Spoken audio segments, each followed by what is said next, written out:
Hey everybody, welcome back to English 116, and this is for our class for Tuesday the 10th. And as you know, we are transitioning away from our fiction section into our drama section. So I wanted to talk a little bit about drama and also remind you that paper number one, the targeted due date is going to be before spring break, which I think is best for everybody involved, though I would certainly take it after the spring break as well. But that would mean our next class, Thursday, which is our last class before spring break.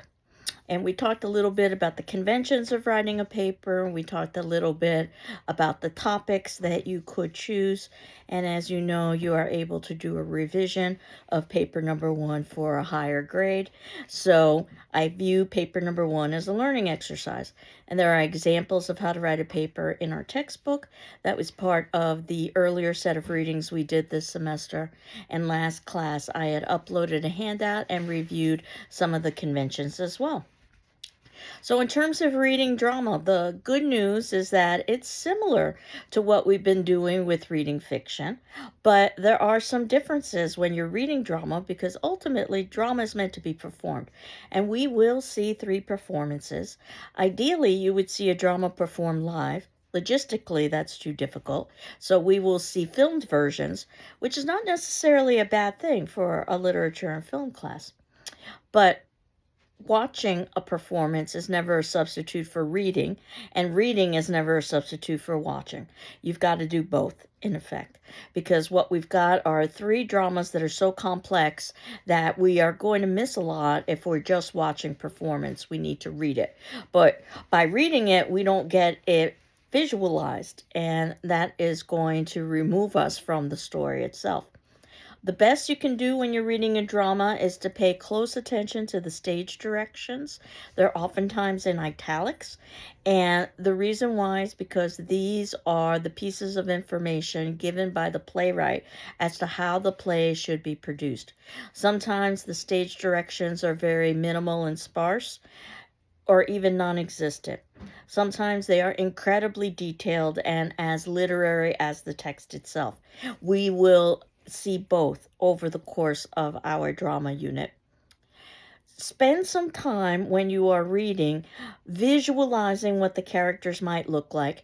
And usually on the left hand side of the page, you're going to get the character's name before dialogue. And you want to spend a good amount of time pausing and thinking about who is speaking and visualizing that. Because if you don't do that and you go straight into dialogue, you're going to get confused as to who is speaking, and then the story is going to get jumbled.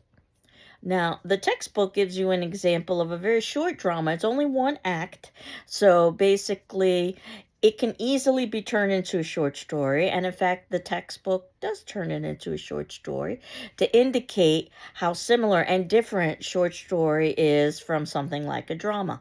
Obviously, when you are performing something, it's a little bit more difficult to illustrate what a character is thinking as opposed to writing in text when you might say something like he thought or she thought. So oftentimes what you need to do is to have a character express their thoughts. This is where you get into things like a soliloquy or an aside during Renaissance drama and Shakespeare's time, where a character is verbalizing their thoughts, which might seem a bit artificial, or the idea that the character is expressing their thoughts through their actions. And there also is the voiceover, which can be done poorly or can be done well. It just depends on the situation. The example that they give you is a play called Trifles, and Trifles means unimportant small things. And of course, we know that titles are important. And it was written in 1916. And we know, of course, the dates are important and written by Susan Glaspell. We know that authors are important. And basically, the plot of Trifles is that we've got law enforcement visiting an abandoned farmhouse to try to determine who a murderer of the owner of the house might be. And as the men are searching for clues, it turns out that the women that accompanied them, their spouses, are left alone. And they, the spouses, begin to examine the area and notice trifles, seemingly unimportant things associated with domestic caretaking that they realize are, in effect, clues. What they're able to do is put all the clues together and not only come up with the murderer, which was the husband's wife, but also, more importantly, come up with a motive. And it turns out that the motive is that the wife had been abused.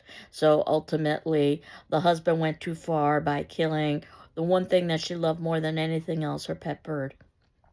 And the woman ended up killing her husband in a similar fashion to the way that he killed the bird, by strangulation.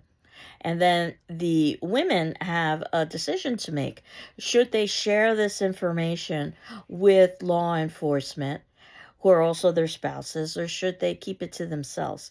And they decide, well, I won't tell you. You're going to have to read the play to figure out what it is that they decide. Again, it's a very short play. But it illustrates, for instance, the importance of reading the stage directions, because this gives us a sense of setting, which reinforces the theme of the play of depression and isolation. The importance of reading the characters, because we've got characters who could easily be interchanged with one another if we aren't necessarily paying attention to who is speaking. And the importance of dialogue, because all of this is dialogue driven. But of course, there also is performance, which we don't get with the example of trifles in the text, though certainly there are lots of performances you could see. And in regards to elements of drama, we usually, because dramas are more often than not long, because the expectation is somewhere around 2 hours, give or take a little bit. Anything that's too short, then an audience would feel they're not getting their money's worth. Anything too long, and now the audience is becoming perhaps bored, but if nothing else, antsy. So we divide up this longer piece into something called acts. Those are the main divisions of a play. We'll talk about this a little bit more when we talk about Shakespeare. And within those acts, we have scenes, which are divisions in the acts for establishing a new location or a new character. We usually also have multiple subplots, and that means that we've got multiple stories going on, but they all reflect and reinforce one another, even though they might not necessarily seem connected. Stage directions, as I was indicating, how important they are. And you can assume a kind of pyramid structure to the rising and falling of action, which I think is true of all literature, really. That if you were to think about a pyramid, on the lower left-hand side would be the establishing of the action. As the pyramid rises, this is the beginning of conflict. The tip of the pyramid could be the height of conflict. And then what we've got is the beginning of descent on the right side of that pyramid, and then finally descent. This will be also important when we talk about Shakespeare, as his plays are divided into 5 acts. The textbook gives you some questions about writing about drama, and the good news is that they are very similar to what we were talking about when writing about fiction. Of course, with differences such as thinking about performance, which we've talked about in terms of analyzing film. And watching something live is very different than watching something filmed. There's something very electric about seeing a live performance, which is quite unpredictable. So if you've ever seen a live performance of something, and it need not be a drama, it could be a sporting event, it could be a concert, then you know what I'm talking about, that it does become an event. The audience's energy contributes to the experience, and there's a level of unpredictability with the experience. Now, the first drama that we are going to be focusing our attention to is a very old drama, 430 BC, Greece, which might lead to questions as to why we would bother to read such a thing. Whenever we talk about drama, we usually reference this particular drama, Oedipus the King. And it's an incredibly important drama because it helped to establish what we consider are the elements of a tragedy. And when you think of tragedies with drama, once again, you usually think of Shakespeare. It's difficult to talk about drama without mentioning Shakespeare. And while Shakespeare wrote lots of different genres or kinds of dramas, we usually think of Shakespeare in relation to his tragedies, Hamlet, Macbeth, Othello, so forth. And in fact, this particular drama that was written by Sophocles in Athens, Greece, I wanted to give a little bit of information about Sophocles himself and then talk a little bit about the criteria associated with drama. And Sophocles, in addition to being a dramatist, was also a statesman and a general. So he was involved in the political world, and his plays could be seen as political. And we're quite fortunate that his play, Oedipus the King, is intact. There are about approximately 120 fragments of plays during this time period. Only a handful are intact. And in fact, Oedipus the King is part of a trilogy. So we are reading the first play, Oedipus the King, in the trilogy, but there is a second play that's called Antigone, which is the story of Oedipus's daughter as an adult. We are introduced to Oedipus's daughter as a child in Oedipus the King. And the third play is Oedipus at Colonus, which is when Oedipus is an old man. The first play that we're reading, Oedipus the King, Oedipus is a young man.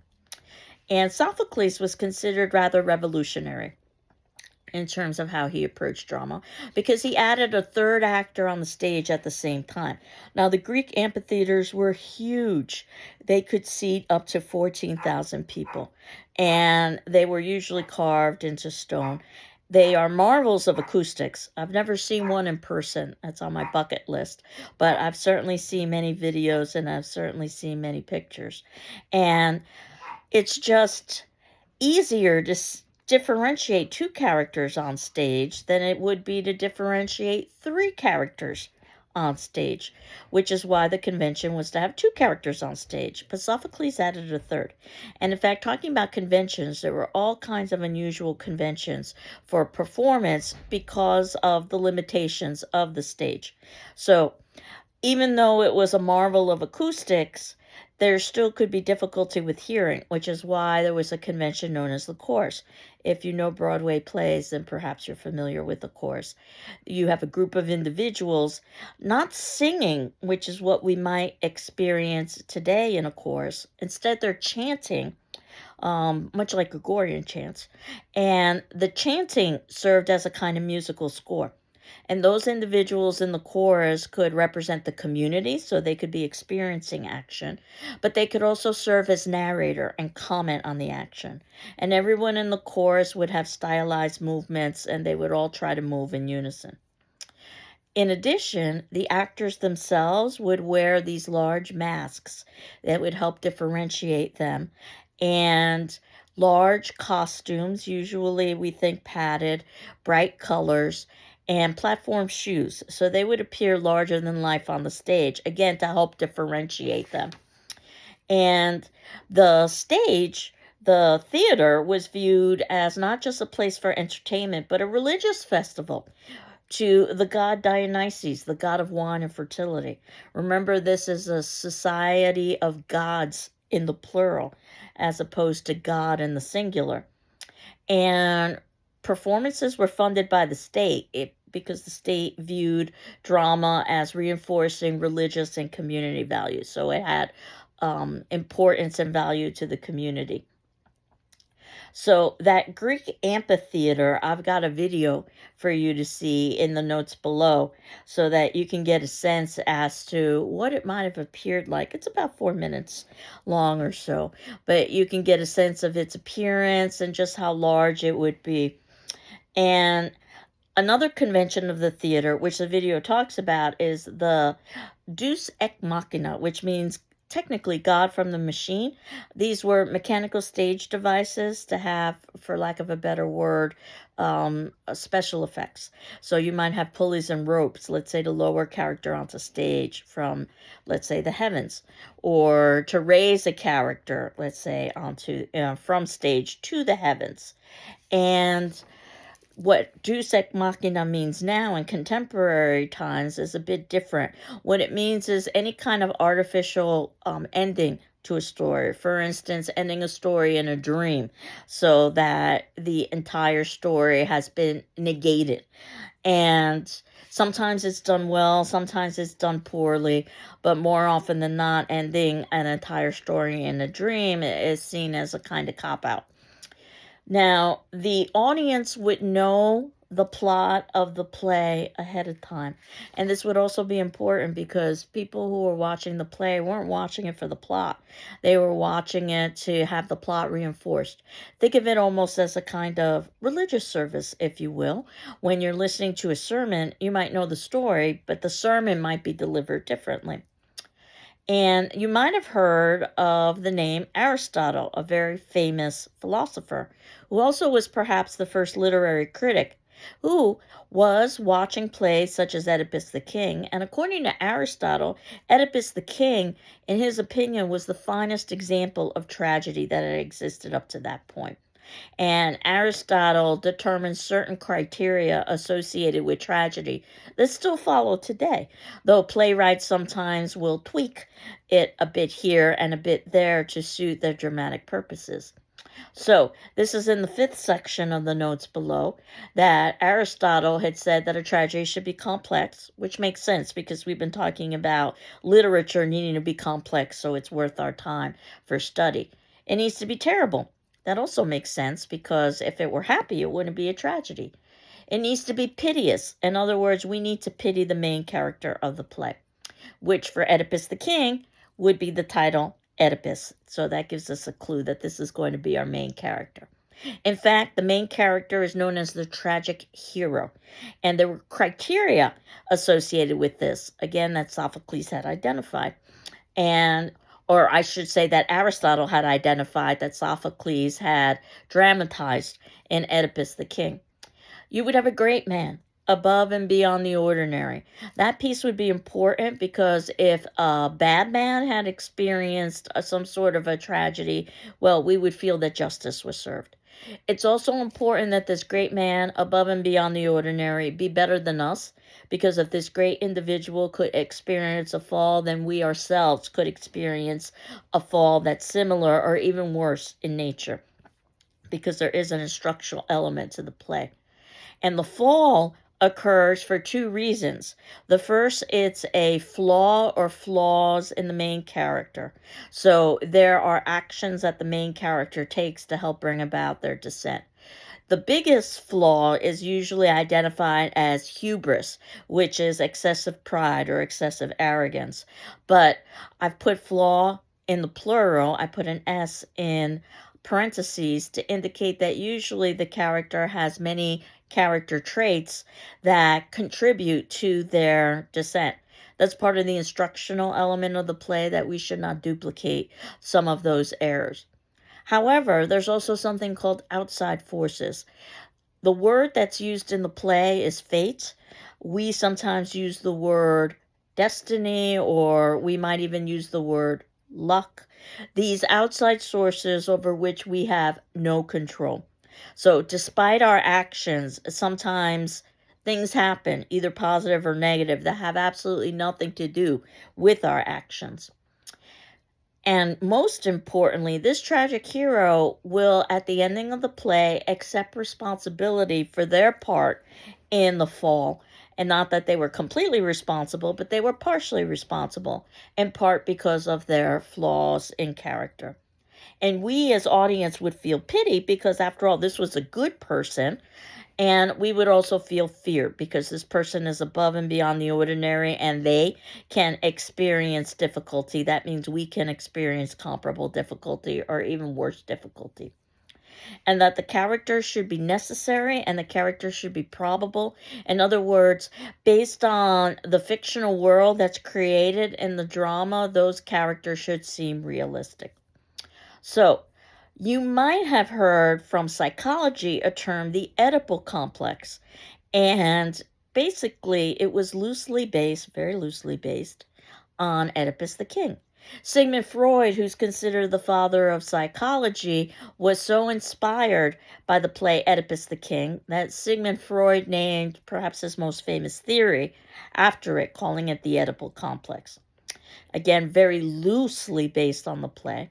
If you don't know what the Oedipal complex is that basically it was a theory that Freud had, and Freud's fallen out of favor, but he still is credited with being the father of psychology, the idea that he made psychology into an academic discipline.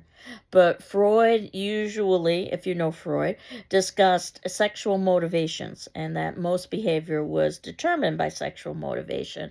And in his theory, the Oedipal complex, he argued that young boys have a sexual attraction to their mothers and see their father as competition. And when we talk about Oedipus the King and see it, you'll be able to figure out how that's loosely based on the play.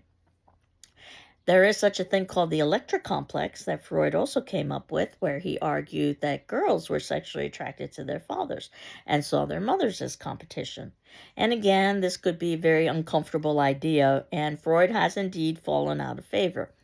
But nevertheless, if we talk about the plot, and I think it's important that we talk about the plot because the audience themselves would be aware of the plot. So we ourselves should know the plot.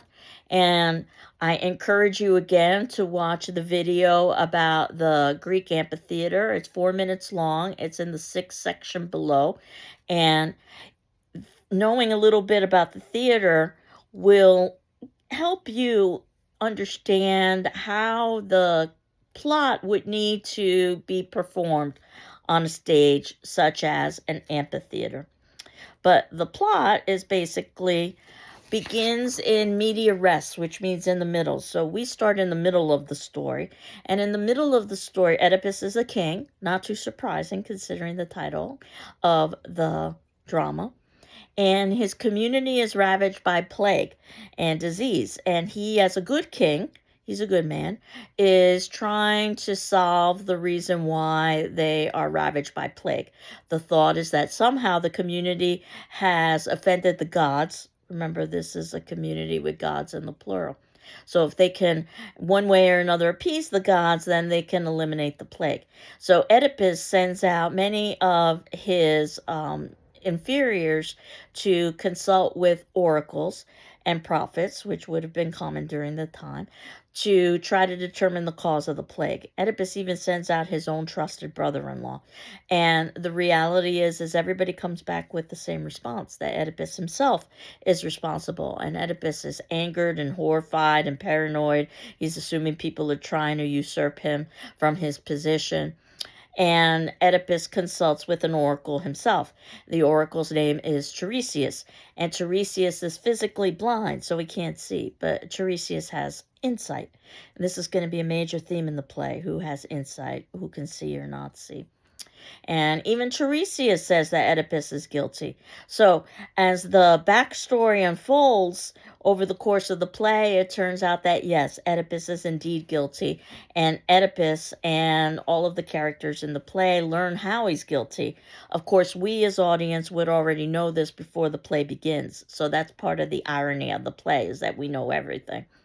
And basically, the way it begins is with Oedipus's birth parents.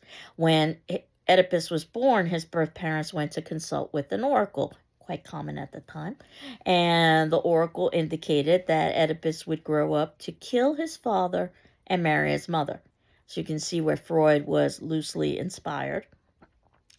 Oedipus's parents are horrified, and they decide the only way to prevent this from occurring is to have the baby killed. So they give the baby to one of their servants to kill the child.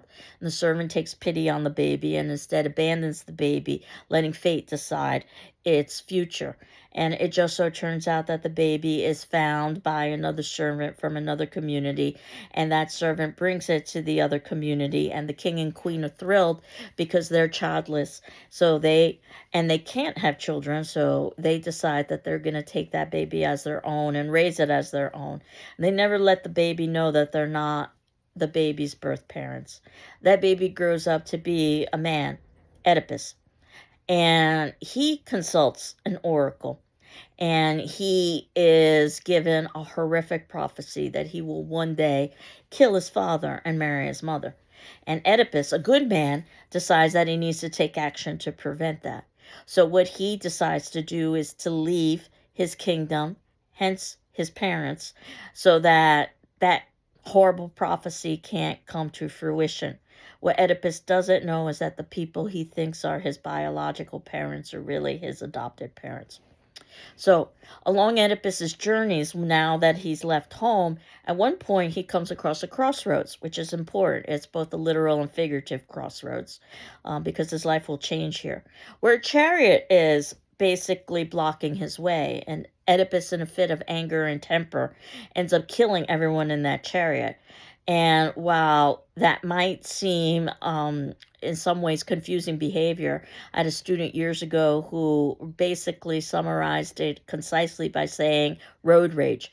And this is perhaps the first literary example of road rage. But nevertheless, Oedipus continues on his journey and he comes across a community that's being ravaged by plague. This time, and remember, this is all backstory, and this time the community is ravaged by plague because of a monstrosity known as Sphinx, and the only way to defeat the Sphinx is to be able to solve the Sphinx's riddle. Long literary tradition that the way you defeat monsters is through riddle solving.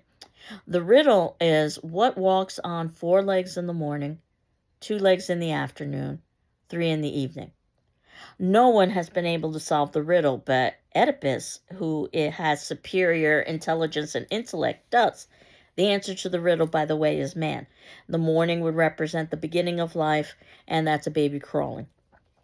And the afternoon would represent adulthood, and 2 legs is an adult walking. And evening would represent old age, and that represents an adult walking with a cane. So that said, Oedipus solves the riddle, and that means the Sphinx is defeated, and the community is thrilled. And it just so turns out that the community's king has been recently killed, which means that the community can reward Oedipus with the kingship. That also means that Oedipus will be given the newly widowed queen, whom he marries, and they have children. And yes, you figured all of this out. And then the plague begins, which is where our play starts, and Oedipus is trying to find out the truth. And of course, eventually Oedipus realizes this is how it all came about. And both Oedipus and his birth mother / wife are horrified. In fact, everybody solves the riddle of Oedipus's birth before Oedipus himself, which is also quite telling. And Oedipus's wife / mother is so horrified by it that she runs off stage and she commits suicide. And it makes sense she does that off stage because you couldn't realistically portray that on stage. And Oedipus, again off stage, finds her dead body. She has hung herself. And he takes the brooches from her dress and gouges out his eyes. A very brutal ending, but thematically important because vision and blindness is so important in the play. And that Oedipus has been able to see physically throughout the play, but has not had insight. And now Oedipus has removed his physical sight, so he's much like Tiresias the blind prophet. But now Oedipus finally has insight. And then, ironically, because this play has much irony, it's probably one of the best literary examples of irony. Oedipus's brother-in-law, his name is Creon, Oedipus had accused his brother-in-law of trying to steal the kingdom, and the brother-in-law said that was absolutely ridiculous. Why would the brother-in-law want to be king when he had all the benefits of being part of the royal family without any of the responsibilities of being king? Oedipus's brother-in-law is now king. And the brother-in-law shows Oedipus mercy and allows Oedipus to say goodbye to his daughters / sisters. Oedipus is particularly concerned with the welfare of the girls. The reason why is because the girls likely won't be able to find husbands who will marry the products of incest, which means that there are going to be difficulties for supporting themselves. At least the boys, because Oedipus has sons, will be able to economically fend for themselves, whether they marry or not. And Oedipus says goodbye, and ultimately Oedipus is exiled, which would be comparable to death in Greek society. And Oedipus wanders off, ironically, on 3 legs, not because Oedipus is old, but because he's got the seeing eye cane as he wanders off stage. And that is the first story that we are reading. I had mentioned that Oedipus is part of a trilogy, a three-part story. So the second part that we're not reading, but it may be included in your textbook, I'm not certain, but you can certainly find it online, is entitled Antigone. That's the name of Oedipus's daughter that we're introduced to in the first play as a young girl that Oedipus says goodbye to. Antigone, the play, is about Oedipus's daughter, who's now an adult, and Creon, who is still king, the brother-in-law, except we get a very different Creon. In the first play, Creon is reasonable and rational and logical and kind. In the second play, the Creon that we see is the exact opposite. He's unreasonable, he's unkind, he's illogical, which leads to the question is, how does absolute power corrupt absolutely, if you've ever heard that expression? Or how does someone change once they're given a position of leadership and power and control? And the third play, as I had indicated, because this is part of a trilogy, is known as Oedipus at Colonus. In other words, many years have elapsed now, and Oedipus is an old man. He's been wandering, exiled, on three legs. And the question is, has Oedipus atoned for his sins? Has he somehow found a way to appease the gods so they will forgive him? And I won't tell you, you'll have to read the play in order to be able to figure that out. But again, we need to know the plot of the first play and understand that the characters would have no idea of what that would mean in terms of what they would be experiencing it, because they're experiencing it in real time. And that's part of the irony. Every time Oedipus says that I have to find the killer, even if I myself am guilty, we know that Oedipus is guilty. And keep in mind, because this is a Greek play, what we are reading and watching ultimately is an English translation. There are lots of English translations out there. They're all different from one another. It's not easy to do a translation, especially because Oedipus, the king, was written in poetry. And poetry is dependent upon sound. And the words that make particular sounds in one language may not necessarily make the same sounds in another language, and you may not necessarily have a comparable word in meaning in another language. So a adaptation really is what a translation is an inexact thing. So some are better than others, and I've personally argued that I've never read or seen Oedipus the King because I've never seen it in the original Greek because I don't speak Greek. I've seen many and read many English translations. All of them are different from one another. Our textbook, I believe, has one. I've included a link. This is from MIT. This is under the 7th section, the notes below, of Oedipus the King. So this would be another translation. The translation we're going to be watching next class, because I wanted us to see a performance of Oedipus the King, is yet a third translation. That one was done by William Butler Yeats. You might have heard of him. He's a very famous poet. So that translation is particularly good in keeping the poetic structures. But the reason why I wanted us to see this particular performance next class is because it tries to mimic as much as possible what we might have experienced in a Greek amphitheater with the mass and the chorus and the padded costumes. Of course, there will be some changes. We've got lighting, and this is happening on a sound stage. But nevertheless, it'll give us an idea, and we're not supposed to watch this performance for plot. We already know plot. We are watching this and all performances of Oedipus in terms of seeing how it would be adapted. So that's, again, the reason why I wanted you to see this performance. And soon I will be distributing topics for paper number 2, No Rest for the Weary, and it'll be based on our drama section. And the topics will be very similar to what they were with the fiction section, either talking about canon or talking about contemporary relevance. But in this instance, they'll be related to drama. And that paper won't be due until the ending of the semester. So by that point, we would have read and watched all the dramas. You would have submitted in paper number 1, and I would have returned it to you. And whether you decide to rewrite it or not, you will have comments, and you can use those comments to basically write and improve all of your future papers, including paper number 2, which is why I see paper number 1 as a kind of learning exercise. And you'll see in the notes below under the 8th section, not only have I included the link for Oedipus, but for the 2 upcoming plays, which are Midsummer Night's Dream and A Raisin in the Sun. And as you can see with the play section, we have fewer plays to read, which is good news, than we did in the fiction. But the plays are longer and more dense, which might be bad news.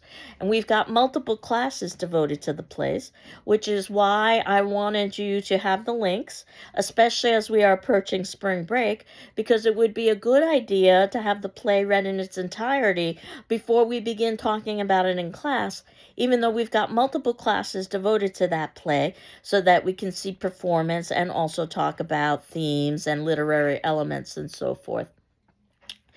So as I had indicated, next class we're going to see Oedipus. What's ideal is if you've read the play ahead of time, but if not, at least you know the plot and you can read the play after the fact. Our next play will be A Midsummer Night's Dream, so it would be a very good idea to have that play read in its entirety before we begin talking about A Midsummer Night's Dream. And I'm aware that we're a little bit behind, but we will be catching up, so that when we watch performance and talk about the actual themes of A Midsummer Night's Dream, you're at home reading our last play, which is A Raisin in the Sun. I think you'll find that to be an easier play to read. It's more contemporary. It's written in the United States, south side of Chicago, which is where the play takes place. The language is going to seem a lot more familiar. The themes will seem familiar. Midsummer Night's Dream certainly is more contemporary than Oedipus the King. We're talking about the late 1500s. And Britain shares more similarities probably with the United States than Greece does. But nevertheless, I'm well aware that Shakespeare is challenging and it is going to seem somewhat archaic. And I know this is not an introduction to Shakespeare class, even though I do teach introduction to Shakespeare. So I'll make sure that with the Midsummer Night's Dream, we have some understanding of plot. So that's what's coming up. But for now, your focus should be on paper number 1, which ideally you would submit in prior to the break, remember via PDF, to my email, which is Ruiz, R-U-I-Z, at gcc.mass.edu. My grading program works best if you send it via email. And then what I will do is I will evaluate it and return it back to your email. And if you're content with your grade, you're done with the exercise. If you want to rewrite it, you would have the rest of the semester in which you do a revision. I just ask that if you do a revision, you submit in the original with my comments along with the revision so that I can compare and contrast. And you'd get the higher of the 2 grades. And our last unit, if you're curious, after we're done with drama, is talking about poetry.